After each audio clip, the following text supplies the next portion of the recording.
नमस्कार दोस्तों, कैसे हैं आप सब। स्वागत है आपका ब्रेकिंग एग्जाम यूट्यूब चैनल में।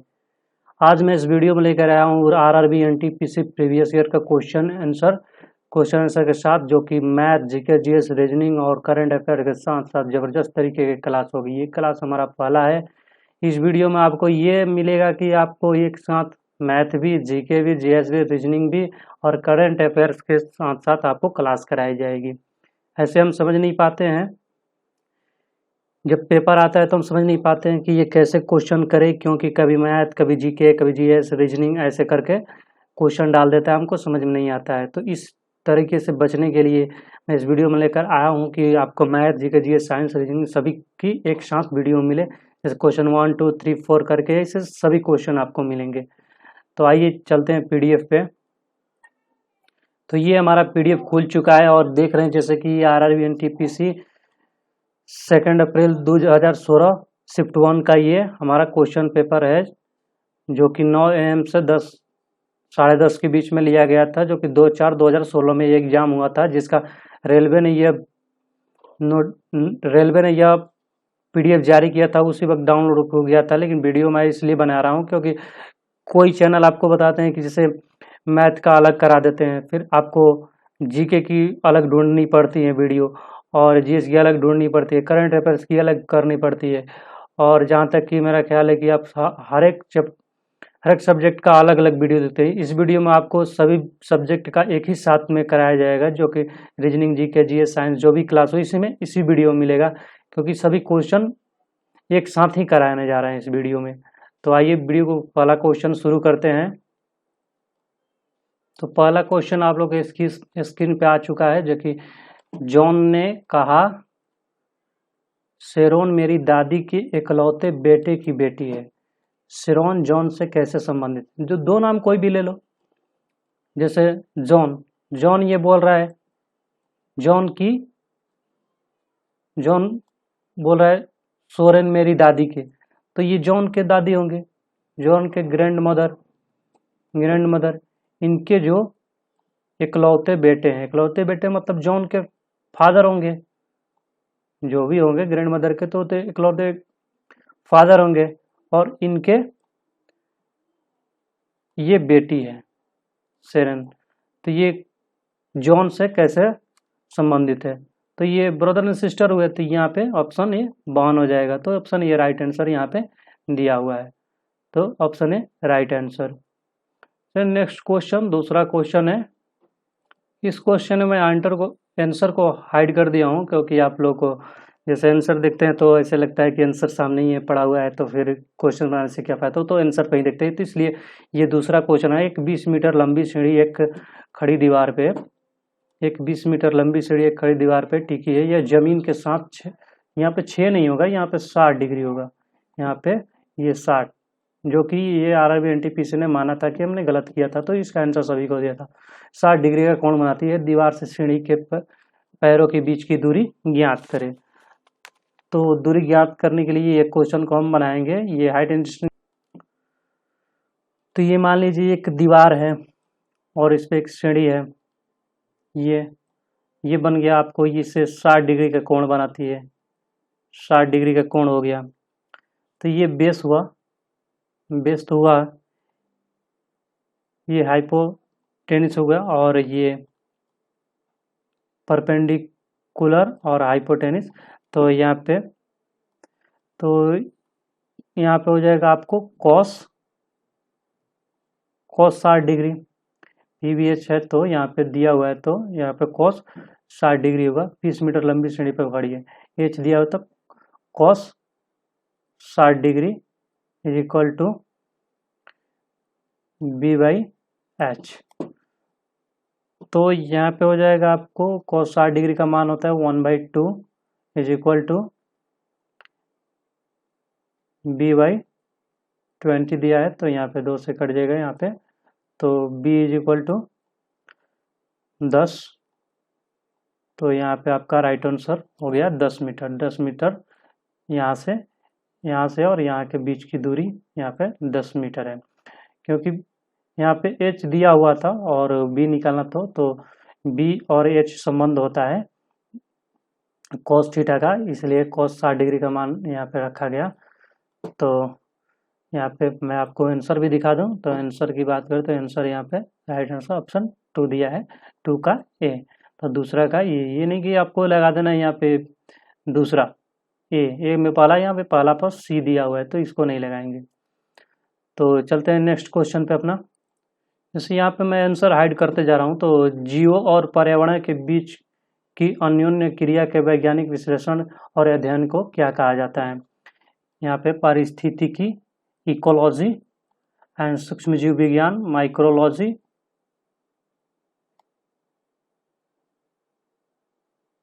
माइक्रोलॉजी एंड कीट विज्ञान, एंटोमोलॉजी और पक्षी विज्ञान, ऑर्निथोलॉजी। तो यहाँ पे ऑप्शन राइट आंसर की बात करें तो दोस्तों यहाँ पे राइट आंसर आपका हो जाएगा, राइट आंसर आपका यहाँ पे ऑप्शन ए फर्स्ट, पारिस्थितिकी, इकोलॉजी। जीव और पर्यावरण के बीच अन्योन्य क्रिया का वैज्ञानिक विश्लेषण को कहते हैं पारिस्थितिकी। तो यहाँ पे अब होगा सूक्ष्मजीव विज्ञान किससे संबंधित है, कीट विज्ञान किससे संबंधित है, पक्षी विज्ञान किससे संबंधित, ऑर्निथोलॉजी। तो यहाँ पे सभी का आंसर आइए जानते हैं। तो यहाँ पे पक्षियों के अध्ययन को ऑर्निथोलॉजी और कीट विज्ञान एंटोमोलॉजी। चलते हैं नेक्स्ट क्वेश्चन पे अपने। तो हमारा नेक्स्ट क्वेश्चन, बैडमिंटन के खेल में निम्नलिखित में से कौन सा एक hard hit over head shot है जिसमें शटल को प्रतियोगी के पाले में तेजी से नीचे की ओर हिट किया जाता है? Smash, wood shot, hair spin, drive. इनमें से कौन है जिसको ओवर शॉट है जिसमें से शटल की प्रतियोगी के साथ पाले में तेजी से नीचे की ओर हिट किया जाता है? कौन सा ये बैडमिंटन में संबंधित है? तो आते हैं राइट आंसर पे। तो राइट आंसर यहाँ पे हो जाएगा आपका ऑप्शन ए स्मैश। स्मैश कहा जाता है उसको। चलते हैं अपना नेक्स्ट क्वेश्चन पे। तो नेक्स्ट क्वेश्चन है आपका यहाँ पे, यदि प्लस का अर्थ गुणा है और माइनस का अर्थ भाग है और गुणा का अर्थ प्लस है और भाग का अर्थ माइनस है तो अभिव्यक्ति के मूल्य संबंध को गणना करें। 35, 5, 6 और 7 दिया हुआ है। तो यहाँ पे पहले हम यहाँ पे राइट कर लेते हैं, वीडियो को पॉज करके, उसके बाद से आपको बताएंगे। तो यहाँ पे दोस्तों क्या होता है कि हम पहले यहाँ पे राइट कर लेते हैं और उसके बाद से यहाँ पे फिर 35 पे यहाँ पे लिख दिया, 35 माइनस, यहाँ पे देखेंगे माइनस, माइनस का अर्थ क्या है यहाँ पे भाग, तो यहाँ पे भाग का चिन्ह दे देंगे। और यहाँ पे बोल रहा है आपको प्लस, प्लस देखेंगे और प्लस के स्थान पर क्या दे रखा है, गुणा का स्थान पर, प्लस के स्थान पर ये गुणा है तो यहाँ पे गुणा का चिन्ह दे देंगे। और यहाँ पे क्या है, गुणा, गुणा का अर्थ यहाँ पे क्या है, प्लस है तो यहाँ पे प्लस का चिन्ह दे देंगे। और इसके बाद से इसको करेंगे तो यहाँ पे 7 से यहाँ कट जाएगा तो यहाँ पर 5, 5 7 35, 7, 7 हो जाएगा यहाँ पे। और यहाँ पे गुणा हो जाएगा 7, 7 और यहाँ पे हो जाएगा 6 अब प्लस यहाँ पे हो जाएगा 7। तो यहाँ पे आपका राइट आंसर हो जाएगा 7 छक 42 अब प्लस 7। तो यहाँ पे 49 राइट आंसर आपका हो जाएगा। तो यहाँ पे राइट आंसर 49 हो जाएगा आपका। राइट आंसर यहाँ पे देख लेते हैं हम अपना। तो यहाँ पे 3B, और यहाँ पे B देखकर यहाँ पे 2 पर मत मार दीजिएगा क्योंकि यहाँ पे 2 पर C दिया हुआ है। तो यहाँ पे हम देखेंगे B कहाँ पर दिया हुआ है, तो B यहाँ पे 3 में दिया है तो यहाँ पे 3B आंसर यहाँ पे हो जाएगा राइट आंसर। तो यहाँ पे हो जाएगा B राइट आंसर। चलते हैं नेक्स्ट क्वेश्चन पे। तो आज ये 6वां क्वेश्चन आ चुका है आप लोग के स्क्रीन पे। तो यहाँ पे दिया हुआ है, यदि तीन संख्याएं 4:5:7 के अनुपात में है और इनका योग 320 है, इनमें से सबसे छोटी तथा सबसे बड़ी संख्या का योगफल हमको निकालना है। क्या निकालना है? सबसे छोटी और सबसे बड़ी संख्या का योगफल, 4 और 7 का योगफल, और इन अनुपात में और तीनों का योग 320 है। तो चलते हैं, आप इसको बनाने का तरीका बताते हैं आप लोगों को। यहाँ पे आप लोग को मान लीजिए 4x हो जाएगा यहाँ पे और 5x अब प्लस हो जाएगा 7x। तो यहाँ पे हो जाएगा ये 16x इज इक्वल टू 320। 320 दिया होगा, तो यहाँ पे क्या कर रहा है, यहाँ पे सबसे बड़ी और सबसे छोटी, तो यहाँ पे सबसे बड़ी और छोटी क्या है, तो यहाँ पे दिया हुआ है 4 और 7, 7 4 ये 11 हो जाएगा यहाँ पे। तो यहाँ पे 7 4 11 एक्स इज इक्वल टू 320 दिए 9। दोस्तों यहाँ पे हो जाएगा 16, तो एक्स बराबर हो जाएगा यहाँ पे 16 दूनी 32 20, एक एक्स बराबर हो जाएगा यहाँ पे 20, तो 11 एक्स, तो 11 गुणा 20 बराबर आपका हो जाएगा 220, 220 राइट आंसर हो जाएगा, जो कि यहाँ पे आंसर भी दिया हुआ है। तो आइए देखते हैं आंसर में भी यहाँ पे राइट आंसर कौन सा दिया है, तो ऑप्शन 4 का बी दिया हुआ है, 4 में ऑप्शन दिया हुआ है बी, यहाँ पे 220 राइट आंसर। चलते हैं नेक्स्ट क्वेश्चन। तो फिर से एक ही जैसा क्वेश्चन आ गया, यदि प्लस का अर्थ गुणा है और माइनस का अर्थ भाग है और गुणा का अर्थ प्लस है और यहाँ पे भाग का अर्थ घटाव है, तो व्यक्तिगत अभिव्यक्ति के मूल की गणना करें। यहाँ पे 15 7 12 7 की गणना करना है, तो कौन सा आंसर राइट होगा, इसके बारे में जानते हैं। आइए, इससे पहले मैं वीडियो को पॉज करके कुछ लिख देता हूँ, उसके बाद से मैं वीडियो को बनाता हूँ। तो दोस्तों पहले क्या करना है, यहाँ पे पूरा ये लिख लेना है और लिखने के बाद या फिर अपने क्वेश्चन पेपर पे जहाँ शॉर्ट दिया गया वहाँ पर लिखना है या फिर कहीं और अपने अनुसार लिखना है, और यहाँ पे एक खाली स्थान फिर छोड़कर यहाँ पे प्लस है तो प्लस प्लस लिखेंगे, तो यहाँ पे प्लस का अर्थ गुणा, तो यहाँ पे सबसे पहले गुणा का चिन्ह दे देंगे। और यहाँ पे देखा है गुणा लिखा है, गुणा का अर्थ क्या है प्लस, तो यहाँ पे सबसे पहले प्लस दे देंगे। और उसके बाद देखेंगे यहाँ पे क्या दिया भाग, तो भाग का अर्थ यहाँ पे क्या दिया हुआ है माइनस, तो यहाँ पे सबसे पहले माइनस डाल देंगे। और आइए बनाते हैं क्वेश्चन को। तो दोस्तों यहाँ पे 15 का गुणा कर देंगे और यहाँ से 12 में से 7 घटा देंगे और उसको जोड़ देंगे, तो राइट आंसर आ जाएगा। तो दोस्तों 15 7 105 और 12 में 7 गया 5, तो यहाँ पे जोड़ देंगे, ऐड कर देंगे, तो यहाँ पे 110 राइट आंसर, जो कि यहाँ पे दिया हुआ ऑप्शन ए राइट आंसर। तो दोस्तों यहाँ पे आंसर देख लेते हैं एक बार, पहला का ये दिया हुआ है राइट आंसर। चलते हैं नेक्स्ट क्वेश्चन पे। तो दोस्तों आपके स्क्रीन पे दिखाई दे रहा है, यहाँ पे कंप्यूटर से रिलेटेड क्वेश्चन पूछा गया है। आधुनिक प्रिंटर की गति को मापने के लिए निम्नलिखित में से कौन सी इकाई का प्रयोग किया जाता है, अक्षर प्रति मिनट या फिर पंक्ति पर मिनट या फिर पृष्ठ पर मिनट या वर्ड पर मिनट, यहाँ पे शब्द पर मिनट। तो राइट आंसर की बात करते तो दोस्तों यहाँ पे राइट आंसर आपका हो जाएगा, यहाँ पे देखते हैं राइट आंसर दूसरा का सी, पृष्ठ प्रति मिनट। आधुनिक प्रिंटर की गति मापने के लिए प्रिंट प्रति मिनट, पृष्ठ, यहाँ पे शब्द तो नहीं होगा, टाइपिंग तो नहीं कर रहे हैं, पंक्ति तो नहीं कर रहे हैं, पंक्ति मतलब एक लाइन तो नहीं, अक्षर तो यहाँ पे शब्द को तो लिख नहीं रहे हैं, तो यहाँ पे क्या होगा प्रिंटर जो कि प्रिंट करता है, तो इसलिए यहाँ पे हो जाएगा पृष्ठ प्रति मिनट, कि 1 मिनट में कितने प्रिंट कर दे रहा है ये प्रिंटर। तो चलते हैं नेक्स्ट क्वेश्चन पे अपना। तो दोस्तों यहाँ पे दे रखा है आपको रीजनिंग से रिलेटेड क्वेश्चन, पहले जोड़े में दिए गए शब्द को समान दिए गए विकल्पों में से संबंधित जोड़े को चुनिए। तो लायन क्या है रोअर, लायन का विकल्प दिया है रोअर, तो ओवल का अर्थ क्या होगा यहाँ पे, तो राइट आंसर की बात करें तो दोस्तों यहाँ पे हमको चुनना है, जैसे लायन क्या है शेर क्या है दहाड़ता है, गर्जन करता है, रोअर माने गर्जन। तो ओवल मतलब होता है उल्लू, उल्लू क्या करता है वो अपनी उल्लू की बोली निकालता है, इसलिए राइट आंसर इसका हो जाएगा हुट, हुट, उल्लू का मतलब हुट, हुट इज राइट आंसर यहाँ पे दोस्तों। तो यहाँ पे आंसर भी देख लेते हैं आपको, तो यहाँ पे दूसरा का सी दिया हुआ, तो सी राइट आंसर हुट, ओवल क्या कर रहा है हुट करता है। तो चलते हैं नेक्स्ट क्वेश्चन। तो ये अगला क्वेश्चन कथन और निष्कर्ष से दिया गया, नीचे भी कथन और निष्कर्ष है। यहाँ पे उच्च जोखिम लेने पर उच्च प्रतिफल मिलता है, ये कहाँ पे कहा गया है कि उच्च जोखिम लेने पर प्रतिफल उच्च मिलता है।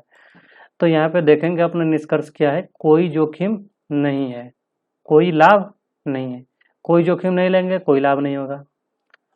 प्रत्येक व्यक्ति को जीवन में जोखिम लेना चाहिए, भाई ये कहाँ कहा गया कि जोखिम लेना चाहिए। तो आते हैं देखते हैं कि यहाँ पे तर्क वितर्क क्या है, तो केवल निष्कर्ष एक तर्क संगत है या केवल 2 है या दोनों है, नहीं एक है नहीं 2 कि दोनों नहीं है। तो राइट आंसर की बात करें तो दोस्तों यहाँ पे राइट आंसर देखते हैं, तो यहाँ पे डी दिया हुआ है राइट आंसर दोस्तों डी दिया हुआ है। क्या कह रहा है कि कोई जोखिम नहीं है, कोई लाभ नहीं। बात सही है। कौन कहता है कोई जोखिम लेगा तो उसको लाभ मिलेगा, कोई जोखिम नहीं लेगा तो उसको लाभ नहीं मिलेगा? सरासर गलत है। प्रत्येक व्यक्ति को जीवन में जोखिम लेना चाहिए। ये कहाँ कहा गया कि जीवन में जोखिम लेता है वही सफल होता है? ऐसा कोई नहीं है। कोई ऐसा भी होता है वैसे तर्कसंगत दोनों में से कोई नहीं है। तो चलते हैं नेक्स्ट क्वेश्चन पे अपना। यहाँ पर भी क्वेश्चन अगला दिया हुआ है कथन और निष्कर्ष है। तो कथन दिया है सभी कलम किताबें हैं, सभी किताबें मेज हैं। सभी कलम किताबें हैं, सभी किताबें मेज हैं। तो यहाँ पे आइए ऑप्शन पर भी जाते हैं। सभी मेज कलम है, मेज कलम है, ठीक है। कुछ मेज कलम है, कुछ मेज ही कलम है। सभी किताबें कलम है, कोई भी मेज किताब नहीं है। तो यहाँ पे तर्क हम क्या मिलता है? सभी कलम किताबें हैं, सभी किताबें मेज है। ये नहीं कहा गया कि यहाँ पे किताबें तो हो सकते हैं, लेकिन सभी किताबें मेज नहीं भी हो सकते हैं।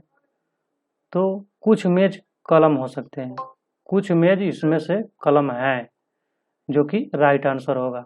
कुछ मेज। तो राइट आंसर पे चलते हैं और देखते हैं राइट आंसर ऑप्शन बी कुछ मेज कलम है। तो यहाँ पे इसका राइट आंसर हो जाएगा ऑप्शन बी। चलते हैं नेक्स्ट क्वेश्चन पे। यहाँ पे इस क्वेश्चन में पूछा गया पहले जोड़े में दिए गए शब्द के समान दिए गए विकल्प में से संबंधित जोड़े को चुनिए। रीजनिंग का क्वेश्चन है। यूएई दिरहम, यहाँ पे करेंसी दिया हुआ है, कैपिटल प्लस करेंसी। यहाँ पे कोरिया का बताना है। तो कोरिया का क्या हुआ? लीरा, क्यात, वोन, टाका। और यहाँ पे ढाका का टाका होता है, बांग्लादेश ढाका टाका। और यहाँ पे वोन हो गया कोरिया का यहाँ पे क्या हो जाएगा? वोन यहाँ पे। और लीरा किस देश का है, क्यात किस देश का है, ये दोस्तों हमको कमेंट में बताना। और वीडियो को लाइक और शेयर जरूर करना। वीडियो को पसंद कीजिएगा और वीडियो को लाइक और शेयर कीजिएगा। तो राइट आंसर पे देखते हैं। यहाँ पे राइट आंसर यहाँ पे ऑप्शन सी वोन इज द राइट आंसर। जैसे कोरिया कैपिटल करेंसी होता है। तो वीडियो को ज़्यादा से ज़्यादा शेयर कीजिए, वीडियो को लाइक कीजिए, चैनल को सब्सक्राइब जरूर कीजिएगा। चलते हैं नेक्स्ट क्वेश्चन पे आते हैं।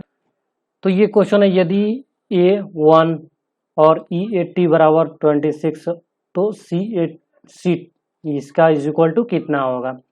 तो ये जाहिर सी बात है A1 दे E 5 होता है प्लस 1 A और T 20 होता है। तो यहाँ पे हो जाएगा 20 5 25 से 26। तो यहाँ पर 26 तो E80 यहाँ पे हो गया 26 और प्लस S। तो S कैसे? ST तो S यहाँ पे हो जाएगा 19। तो यहाँ पे इसको जोड़ देंगे तो 9 5 14 का 4 और यहाँ पे हो जाएगा 2 3 1 4 44 इज द राइट आंसर, जो कि इसका राइट आंसर होगा दूसरा का A45।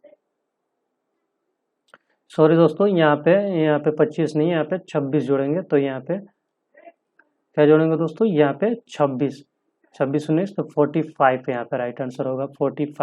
45 is the right answer. तो नेक्स्ट क्वेश्चन है निम्नलिखित में से कौन सा स्टेम खेल का एक प्रकार नहीं है? नाभि रज्जु, भ्रूण मूल्य और भेद फैट। कौन सा स्टेम सेल का एक प्रकार नहीं है? तो यहाँ पर राइट आंसर की बात करें तो दोस्तों राइट आंसर आपका हो जाएगा ऑप्शन डी फैट। यहाँ पे ये स्टेम सेल का प्रकार नहीं है। ये जीव विज्ञान से संबंधित क्वेश्चन पूछा गया था। और चलते हैं नेक्स्ट क्वेश्चन पे। नेक्स्ट क्वेश्चन है अब यहाँ पे आ गया आपको डाटा से आधारित प्रश्न। जैसे वित्तीय वर्ष तिमाही DI डाटा इंटरप्रेटर्स। तो यहाँ पे 2012-13 1-25 यहाँ पे तिमाही दिया हुआ है पे बिक्री लाख रुपए में। तो क्वेश्चन पे डायरेक्ट चलते हैं हम। इसको आप वहाँ पे वीडियो में देख रहे हैं तो वीडियो यहाँ पे देख लीजिए और यहाँ पे छोटा करते थे, स्क्रीनशॉट कर लीजिए। तो यहाँ पे स्क्रीनशॉट कर लीजिएगा, इसी में से आपको क्वेश्चन को बनाने पड़ते हैं, इसको स्क्रीनशॉट कर लीजिएगा। ठीक है दोस्तों, तो चलते हैं हम इस क्वेश्चन के लिए। वित्तीय वर्ष 2014-15 के लिए कुल बिक्री कितनी है? तो इसको जूम कर लेते हैं हम पहले। तो दोस्तों यहाँ पे दिया हुआ वित्तीय वर्ष 2014-15 के लिए कुल बिक्री कितनी है? तो यहाँ पे 14-15 का देखेंगे। 14-15 यहाँ से शुरू है 45 और 48-44। तो यहाँ पे इसको सीधा सा हम इसको पूरा टोटल को ऐड कर देंगे।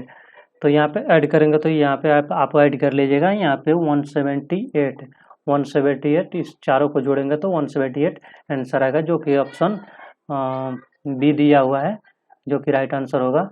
देख लेते हैं क्वेश्चन में आंसर दिया हुआ है ऑप्शन बी राइट आंसर 178 इसका राइट आंसर होगा। तो चलिए नेक्स्ट क्वेश्चन पे इसके। तो नेक्स्ट क्वेश्चन यही दिया हुआ है आपको।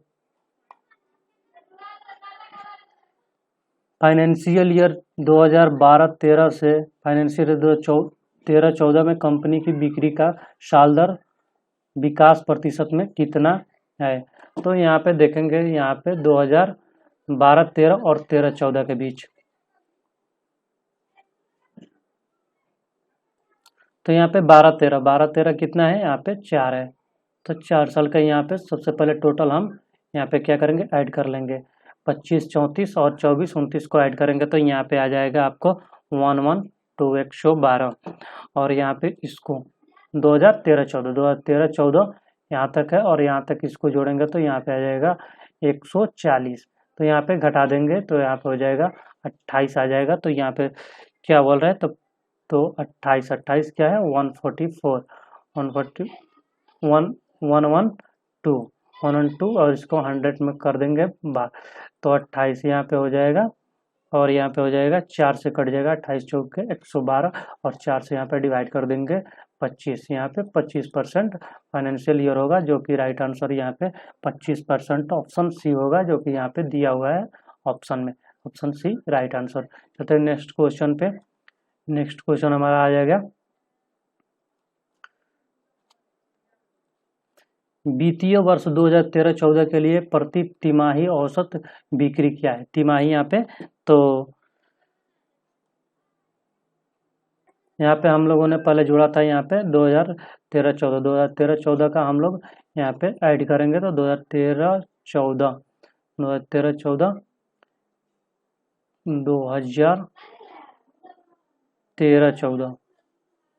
13 से 14 यहाँ पे 140 आ रहा है आपका आंसर। तो 140 कर देंगे, 140 और प्रत्येक वर्ष 4 है तो 4 से डिवाइड कर देंगे तो यहाँ पे आ जाएगा 35 इज द राइट आंसर दोस्तों। 35 ऑप्शन डी दिया हुआ है right answer.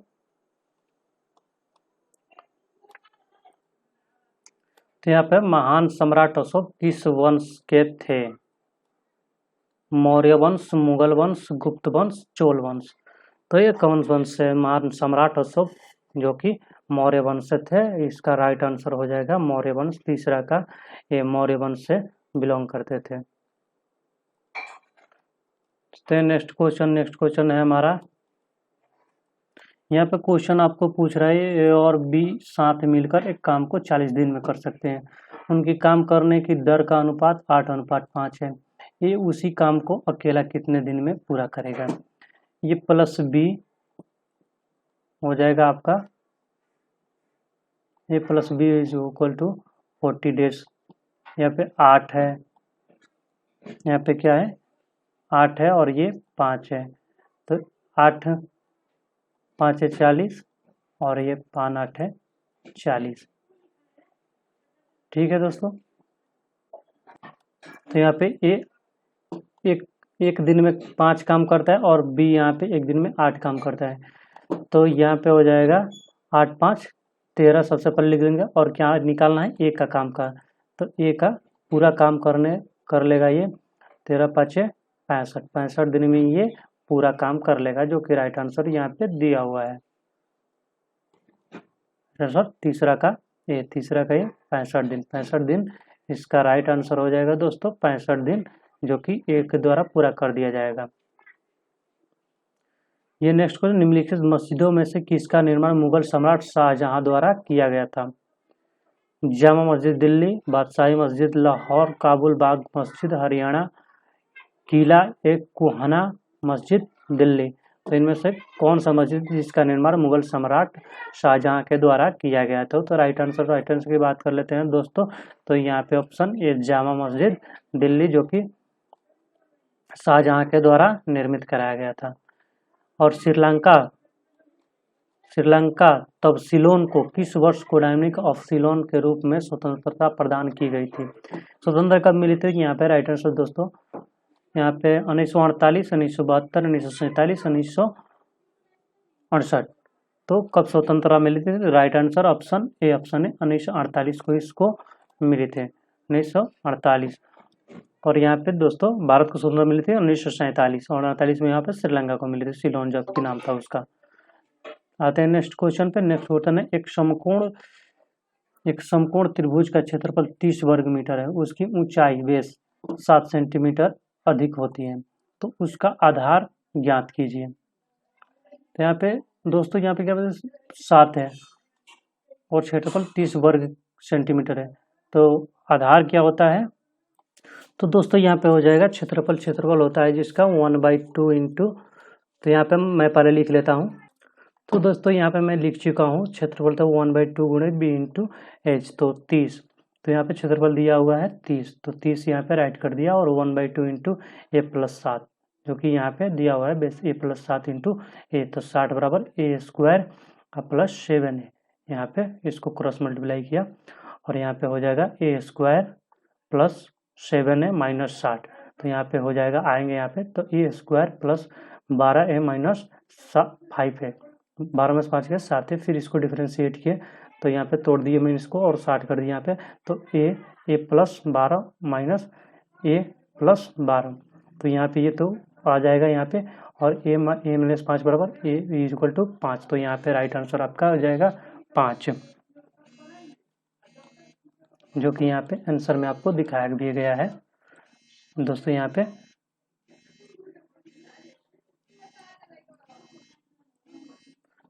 Option A 5 metre. चलते हैं दोस्तों नेक्स्ट क्वेश्चन पे।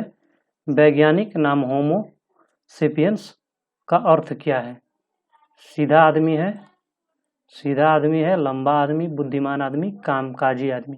तो यहाँ पे राइट आंसर की बात करते हैं यहाँ पे दोस्तों, यहाँ पे हो जाएगा राइट आंसर ऑप्शन सी हो जाएगा, जो कि दूसरा का ऑप्शन सी दिया हुआ है यहाँ पे। तो बुद्धिमान आदमी होमोसेपियंस का अर्थ होता है। आगे अपने नेक्स्ट को दी गई संख्याओं के लिए निम्नलिखित में से कौन सा सही है? ए सही है, बी सही है, सी सही है या फिर डी सही है? तो यहाँ पे देखेंगे अंश और हर से, अंश और हर का डिफ्रेंशिएट करेंगे, यहाँ पे तोड़ेंगे तो समझ में आ जाएगा कि कौन कैसे, मतलब ये रिलेटेड सही है या फिर ये सही है फिर ये सही है। तो यहाँ पे अंश हर से डिफ्रेंशिएट किया जाता है, डिफरेंस चुना जाता है। इस क्वेश्चन में क्या होता है, अंश में से हर को दोस्तों घटाया जाता है। यहाँ पे 13/21 हो गया और यहाँ पे 57/97 हो गया और यहाँ पे हो जाएगा 52/94, तो यहाँ पे घटाएंगे 13 में से 21, तो यहाँ पे हो जाएगा, जैसे यहाँ पे इसको घटाएंगे तो समझ में आ जाएगा कि कैसा आंसर होता है। तो अंश में से हर को घटाकर समझ लेते हैं यहाँ पे कौन सा बड़ा है कौन सा छोटा है, सही तरीके से दिया गया है या नहीं। तो यहाँ पे राइट आंसर ऑप्शन डी दोस्तों, यहाँ पे ऑप्शन डी यहाँ पे राइट आंसर होगा, जो कि आप इसको अंश और हर से घटाकर चेक कर लीजिएगा। आपको एक शेड्यूल तरीके से मैं बता रहा हूँ जिसका तरीका आप केवल समझ जाए कि कैसे बनता है।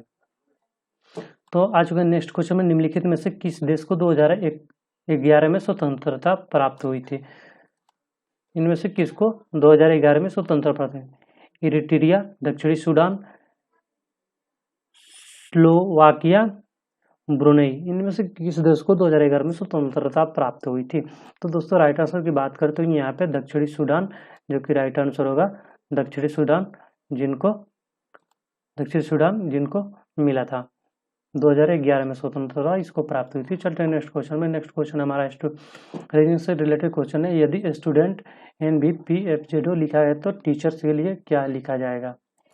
इस क्वेश्चन में क्या है दोस्तों, आपको नंबरिंग सबसे पहले याद रखनी होगी, जो कि यहाँ पे नंबरिंग से आप इस क्वेश्चन को बना सकते हैं। तो राइट आंसर यहाँ पे देख लेते हैं और आप यहाँ पे नंबरिंग करके देख लीजिएगा, जो कि रीजनिंग के क्लास में बताया जाता है।